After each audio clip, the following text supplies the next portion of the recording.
ఐటీలో ఎంట్రీ కావాలా? Trainee software engineer గా అజా కోడింగ్ ట్యూటర్ లో 2 వీక్స్ ట్రయల్ పీరియడ్ లో వెంటనే చేరండి. Welcome to Suman TV. నేను మీ సుమన్ టీవీ నాగ్. మేనిఫెస్టేషన్ పురాణాల్లో మనీ మేనిఫెస్టేషన్ గురించి కనుక మనం చూసుకుంటే దానికి ఏమన్నా అప్లైడ్ థియరీ ఉందా అనేది ఈరోజు మనతో పాటు brain and business coach Shravan Varanasi గారు ఉన్నారు.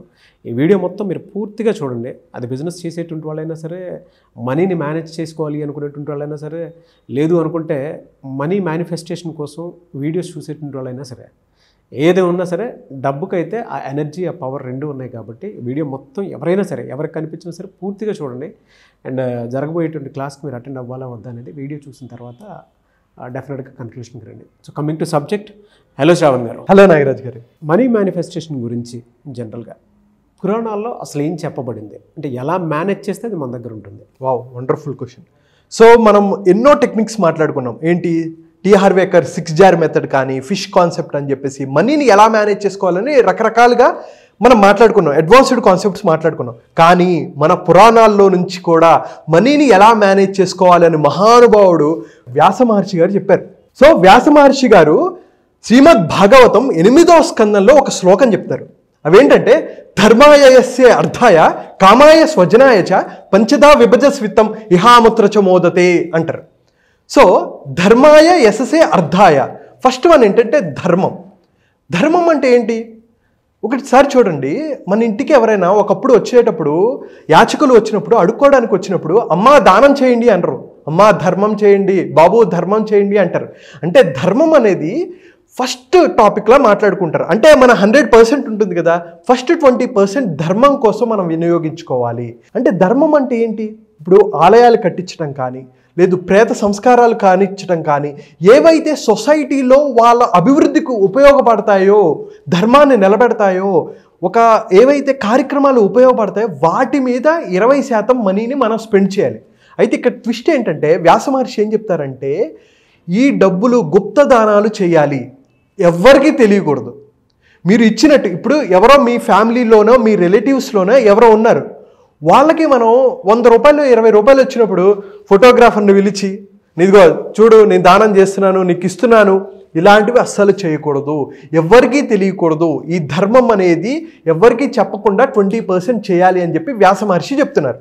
తర్వాత మరి నేను దానం చేస్తున్నాను, ధర్మం చేస్తున్నాను, మరి నాకు పేరు రావాలి కదా, అందుకనే సెకండ్ ఏమంటారంటే యశస్సు. ఇంకొక 20% దేనికోసం అంటే నీ కీర్తి ప్రతిష్టల కోసం వాడుకోవాలి. ఇందాక చేసావు కానీ ఎవరికీ తెలియకుండా చేస్తాం, దేవుడికి నీకు మధ్య, ఇంకెవరికి తెలియదు. సెకండ్ది ఏంటంటే ఈ యశస్సు, కీర్తి కోసం. మీరు స్కూల్స్ కట్టిస్తారా, కాలేజెస్ కట్టిస్తారా, అనాథ శరణాలయానికి డబ్బులు ఇస్తారా, నిత్యాన్నదానాలు చేస్తారా, ఒక టెంపుల్స్ మీద పేర్లు రాస్తారు, వెంకటరావు గారు ఇచ్చారు అనేది ఉంటుంది, 20,000 దానం చేశారు, 50,000 దానం చేశారు అని ఉంటుంది అనమాట. ఇది మీరు యశస్సు కోసం, మీ కీర్తి కోసం తరతరాలు ఉండేటట్టు కూడా మీరు దీన్ని ఉపయోగించుకోవచ్చు. 20% మీ యశస్సు కోసం వాడుకోవచ్చు. ఫస్ట్ వన్ ఏంటి, ధర్మం కోసం. సెకండ్ వన్ యశస్సు కోసం, కీర్తి కోసం. థర్డ్ వన్ ఏంటంటే అర్థం. అర్థం అంటే ఏంటి? అర్థం అంటే డబ్బే. అంటే ఇది ఎలా ఉపయోగించుకోవాలంటే 20% డబ్బు నుంచి డబ్బు క్రియేట్ చేయాలి అని. అంటే ఎలాగా?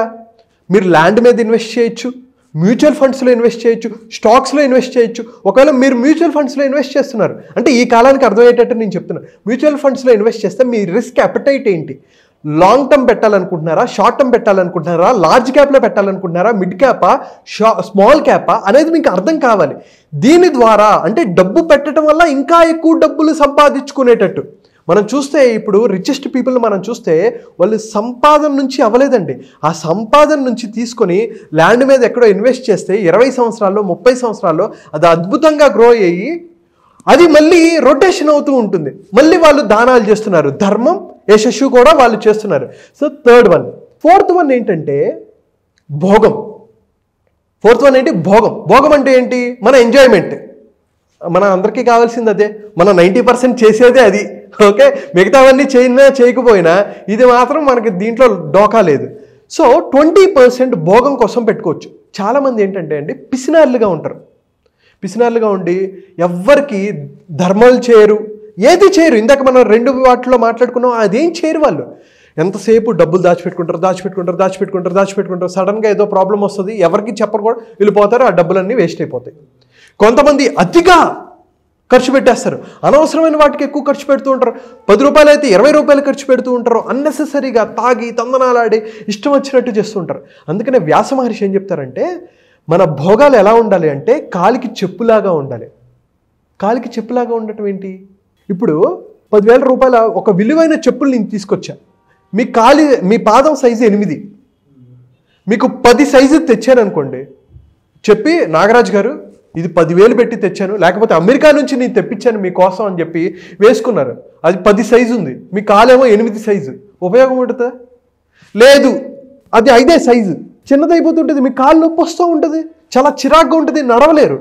అంటే నీ కాలు సైజు ఎంతైతే ఉందో చెప్పు, నువ్వు అలా కావాలనుకుంటావే, పెద్దది అవ్వకూడదు చిన్నది అవ్వకూడదని. అలాగే నీ భోగం కూడా ఎలా ఉండాలంటే పెద్దగా ఉండకూడదు చిన్నగా ఉండకూడదు. నీ లైఫ్ స్టైల్ బట్టి నీ స్థాయి ఉండేటట్టు అది ఎంత ఉండాలంటే 20%. మనం లిమిట్లో ఉండాలండి, ఇష్టం వచ్చినట్టు కాదు. 100 రూపాయలు ఉన్నాయి, 20 రూపాయలు ఎంజాయ్ చేయి, రిగ్రెట్ అవ్వద్దు.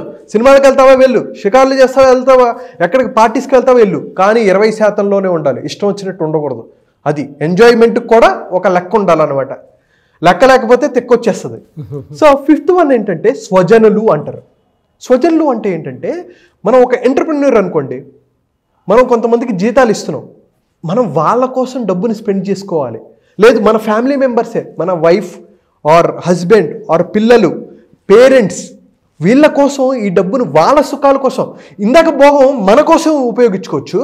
కానీ స్వజనులు అంటే 5th ఏంటంటే మనకి నచ్చిన వాళ్ళ కోసం, మన పిల్లల కోసం, లేదు మనతో పాటు వర్క్ చేసేవాళ్ళు, చిన్న చిన్న ఉద్యోగులు, పని వాళ్ళు కానీ, వంట వాళ్ళు కానీ, కారు క్లీన్ చేసే వాళ్ళు కానీ, ఎవరైతే ఉంటారో వాళ్ళ కోసం ఉపయోగించుకోవాలి. చాలామంది ఏం చేస్తారంటే అండి, ఒక ఇంట్లో ఉంటారు, ఒక ఇంట్లో ఉన్న తర్వాత ఇక్కడ నుంచి వేరే ఇంటికి ట్రాన్స్ఫర్ అవుతారు. ఇంటికి ట్రాన్స్ఫర్ అయిన విషయం పేపర్ వాడికి తెలియదు. వాడేంటి ఆ బిల్లు ఎగ్గొట్టేసి వెళ్ళిపోతారు. ఎంతసేపు అండి, ఎంత అంటే పేపర్, ఎంత అదృష్టం, అది చదివి మనం ఎంత నాలెడ్జ్ని పెంచుకున్నాం.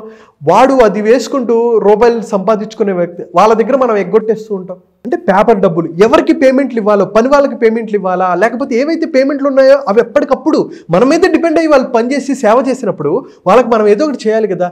అందుకనే స్వజనులు అనేది చాలా చాలా ఇంపార్టెంట్. కొంతమంది ఎంప్లాయీస్కి శాలరీలు ఇవ్వరు, టైంకి శాలరీస్ ఇవ్వరు, వాళ్ళు మాత్రం భోగాలు అనుభవిస్తూ ఉంటారు. సో మన మీద ఎవరైతే డిపెండ్ అయ్యారో వాళ్ళ బాగోగులు కూడా చూసుకోవడం మన బాధ్యత. సో ఈ 5 చెప్తారండి. సో ఫస్ట్ వన్ ఏంటి? ధర్మం. అంటే ఇది ఎవరికి తెలియకుండా మనం మంచి కార్యక్రమాల కోసం ఉపయోగించుకోవాలి. సెకండ్ యశస్సు, మన కీర్తి కోసం మనం ఉపయోగించుకోవాలి. థర్డ్ వన్ అర్థం, మనం పెట్టే డబ్బులు, మన ఇన్వెస్ట్మెంట్, ఇవి రిటర్న్స్ పెరిగి లాంగ్ టర్మ్లో ఒక అద్భుతమైన రిజల్ట్స్ని, అద్భుతమైన సంపదని క్రియేట్ చేసేటట్టు ఉండాలి. 4th వన్ భోగం, మన ఎంటర్టైన్మెంట్ కోసం, మన విలాసాల కోసం మనం 20% ఖర్చు పెట్టుకోవచ్చు. అండ్ 5th వన్ స్వజనులు, మన మీద ఎవరైతే డిపెండ్ అయ్యారో, మనల్ని నమ్ముకొని ఎవరైతే ఉన్నారో వాళ్ళకి సేవ చేయడం కోసం 20%. సో 20. సో 100% వచ్చిన ధనాన్ని కనుక మనం మేనేజ్ చేసుకోగలిగితే అప్పుడు ఇంకా ఎక్కువ మనీని మనం మేనిఫెస్ట్ చేయగలం.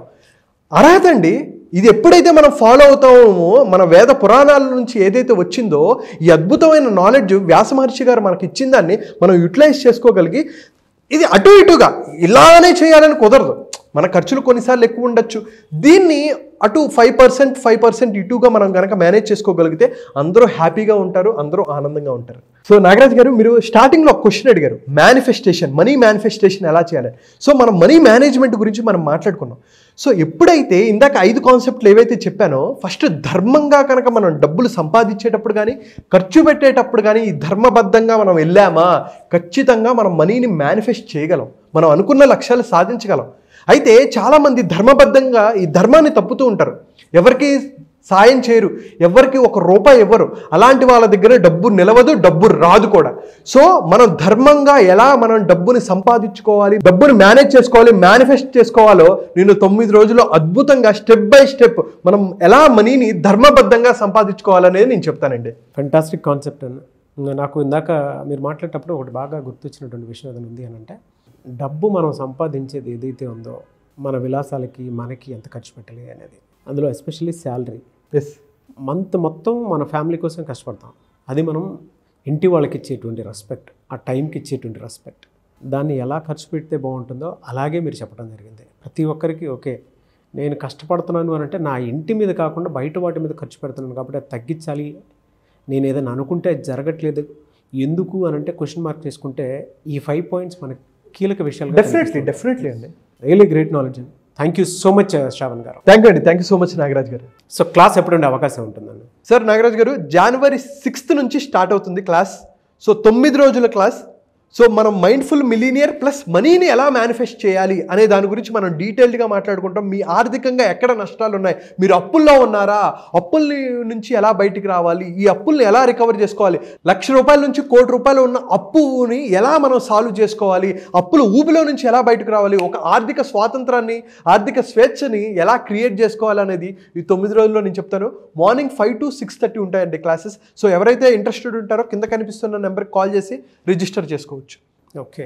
సో నాగరాజ్ గారు, ఇంకొకటి ఏంటంటే ఇది న్యూ ఇయర్ కాబట్టి 2025కి మొత్తానికి ఈ బ్యాచ్ ఒక్కసారే జరుగుతుంది. సో ఎవరైతే ఇంట్రెస్టెడ్ ఉన్నారో ఇమ్మీడియట్గా వితౌట్ ఎనీ డౌట్ మీరు రిజిస్టర్ చేసుకోండి. మీకు అద్భుతమైన ఫలితాలు, మీకు రిజల్ట్స్ అనేవి కనిపిస్తాయి. అండ్ సంవత్సరానికి ఒక్కసారి మాత్రమే ఈ బ్యాచ్ జరుగుతుందండి.